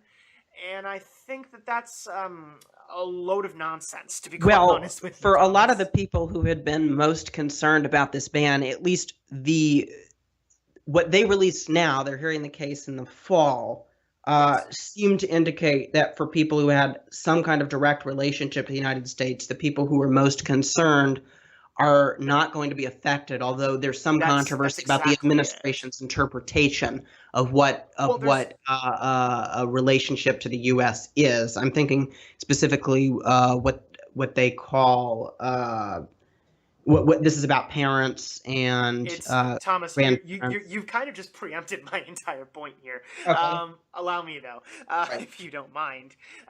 So basically, what happened is the Supreme Court issued a per curiam opinion in which they stated that that the travel ban would apply to individuals who did not have a, quote, bona fide relationship with the United States. Now, the problem with using the term bona fide relationship is that this term has never actually been defined legally. So what this does is this opens up a lot of litigation about this travel ban. However, the Supreme Court did specifically say that the cases that it is hearing in the fall do fall under the category of a bona fide relationship. For example, Hawaii, the state, was suing because people were not being admitted who received employment in the United States, and students could not be admitted to the universities they got into. The Supreme Court stated that these examples do represent a bona fide relationship with the United States. Just worth mentioning as an off note that this year foreign enrollments in American universities are down significantly. I wonder why. Yeah. But suffice to say that this is in fact not the grand sweeping victory that a lot of particularly conservative media outlets originally painted it as. The controversy you're talking about was not with parents, it was with grandparents. Yes. They were saying that originally they were counting parents as bona fide relationship with family, but they weren't counting spouses. And then there was a massive uproar about not counting spouses because that seems ridiculous. So the administration backtracked on that and said they were in fact counting spouses. There's been, again, a major uproar about grandparents and things like that. But my personal opinion on the matter is that this is going to be decided via litigation. Particularly if your parents are dead and your grandparents are your only relatives. Exactly. Legal guardianship can fall to grandparents, and it seems a little silly to me to say that legal guardianship with United States citizens is not a bona fide relationship with the United States. But basically, every single case that is going before the Supreme Court in the fall represents what could potentially be considered a bona fide relationship with the United States. So the only real parts of this travel ban that are implemented are the scaling back of refugees, which Trump could have done without a travel ban, and all the policy on these various different countries for people who do not have a bona fide relationship with the United States. Now, the thing is that despite what Trump has been claiming, where we don't vet our immigrants, we don't vet anyone who comes into the United States, there is actually an extensive vetting process for any person who is approved entry, green card, or citizenship in the United States. It's a multi-year long process, at least 2 years. And it goes through many, many, many different agencies. Yeah, and there's a ton of different agencies that do this too. Exactly. So it's been stated by national security experts that if you intended to do harm to the United States, if you had anything in your background that would suggest this, the last way you would want to get into the U.S. to do this would be as a refugee. And the last way that you want to get into the U.S. would be legally. So essentially, this travel ban doesn't affect very many people because most people who are applying for visas, who are applying for green cards, who are applying for refugee status, do already have some kind of bona fide relationship with the United States. So the big major impact here is refugee policy, and while that's in other words, the people who need to get to a Western country that's not a war zone the most. Yes. That's really a completely different conversation than anything related to immigration, though, because, well, quite simply, the president has a lot more power vis-a-vis refugee policy than he does vis-a-vis immigration policy, and he has a ton of power in immigration policy, as I'm sure our listeners are well aware of, seeing as that's kind of been one of the major turning points of this debate. Did we hear any in this court in this court? What the court released was about the stay on the order. Is that correct, from the lower courts? Yes, they said. Did they mention anything in regard to religious discrimination?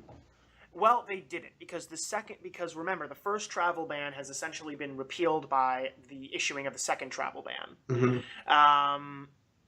Is there any grounds on the second travel ban that could be considered religious discrimination? Grounds on the second travel ban to talk about religious discrimination, in spite of the president's statements. Yes, I would still say there are grounds, but those are grounds that need to be litigated as opposed to grounds that need to be read. The first travel ban specifically mentioned allowing more Christian Syrian refugees into the United States and giving them an accelerated, eased process for obtaining green cards, citizenship, visas, etc.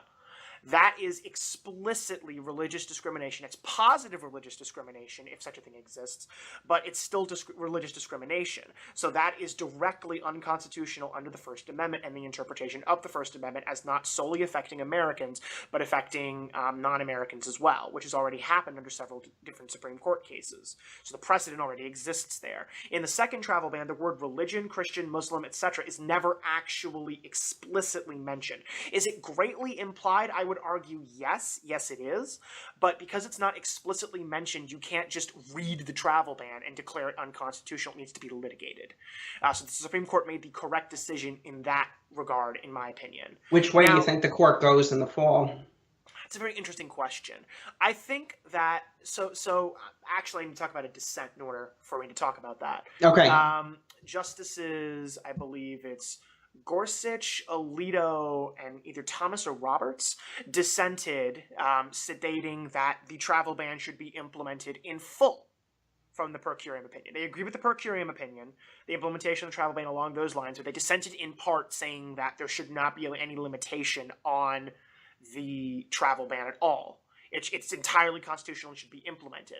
That means that at the very least, we're looking at currently a 6-3 court. No arguments have been made yet. So it's entirely possible that the court goes for the travel ban.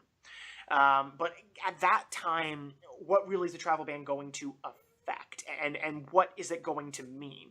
I don't know that you can get 5 justices to go against the per curiam opinion that they've put forward here, saying that you need a bona fide relationship with the United States. I think that what's going to end up happening is the term bona fide relationship is going to be defined and constructed in a more narrow way if the court ends up going for Trump.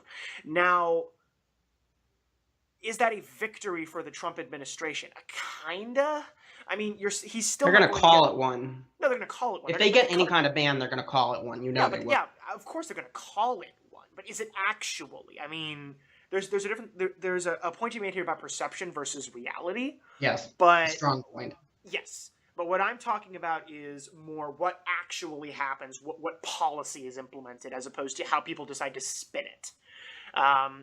The travel ban being stopped wasn't really a victory for Democrats, even though they spun it as a victory for Democrats, for example. But let's say that the court goes for Trump. Again, I don't think they're going to go against what they said with the bona fide relationship, so it's still only going to be a limited travel ban that likely affects far fewer people than the more sweeping legislation or executive order that Trump is trying to get passed here. So I still think that if it's a victory for the administration, it's going to be a mixed victory for the administration. Now, given the current layout of the court with 5 more conservative justices... This is going to be my next question. With 5 more conservative justices and Gorsuch among them. Our listeners don't know this. Thomas does. I have a disdain for Justice Gorsuch at the moment. We could have surmised as much if we hadn't been aware of it, and you would not be alone. No. Do you care to elaborate on your disdain? Perhaps in another episode. Okay. Or perhaps in another portion of my intellectual buffet. Suffice to say that it's entirely possible that the court's going to make a more conservative decision here. Kennedy tends to be the swing vote on everything. With immigration, he's a little bit more conservative than, say, a Ginsburg or God forbid, a Sotomayor. But it's entirely possible that he could go against the travel ban here as well. So it's really still up in the air. It really depends on how good the arguments are from both sides. I personally think the arguments are better against the implementation of the travel ban, minus what the Supreme Court currently said with the interpretation of a bona fide relationship with the United States in a broad sense. I don't think that should be a limiting term. I think it should be an expansionist term, and the travel ban itself should be a limited policy. And I'm pretty sure that that's... I don't know. I'm very 50-50 on this right now. I haven't seen what arguments are going to be made in front of the court. I haven't seen what the court says on those arguments.